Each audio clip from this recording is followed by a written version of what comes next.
A Nebraska residential purchase agreement is a legal contract binding the buyer and the seller of a home to a set of agreed-upon terms and conditions. This includes the purchase price, offer expiration date, and the rights and responsibilities of both parties.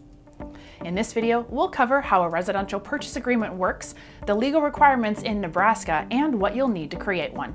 We're eForms, the biggest online database of legal documents. Stick around and we'll tell you where you can find an official residential purchase agreement specific to Nebraska. First, let's review how does a residential purchase agreement exactly work.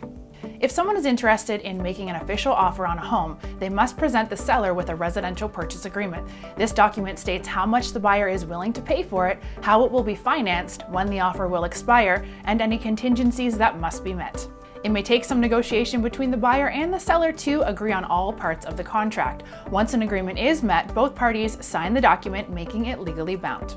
This means that the agreement can only be terminated if both parties agree to it or if a contractual contingency or a legal requirement is not met. So, what are the legal requirements in Nebraska? In Nebraska, the seller is required to provide a written statement disclosing the condition of the property prior to the agreement becoming effective.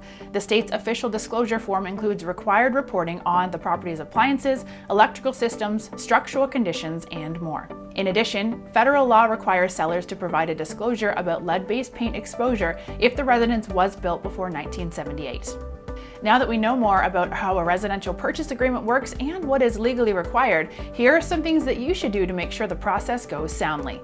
Include a mortgage pre-approval letter. A mortgage pre-approval letter is a document from the bank estimating how much it is willing to lend to the buyer based on their credit history, income, debts, and assets. This helps the seller determine whether the buyer is financially credible.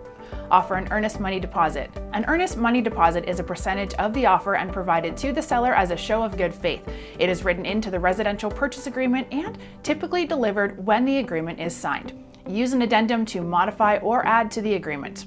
An addendum is often included with a residential purchase agreement to add to or amend any terms and conditions. It can also detail a contingency which allows either party to opt out of the contract if certain terms are not met.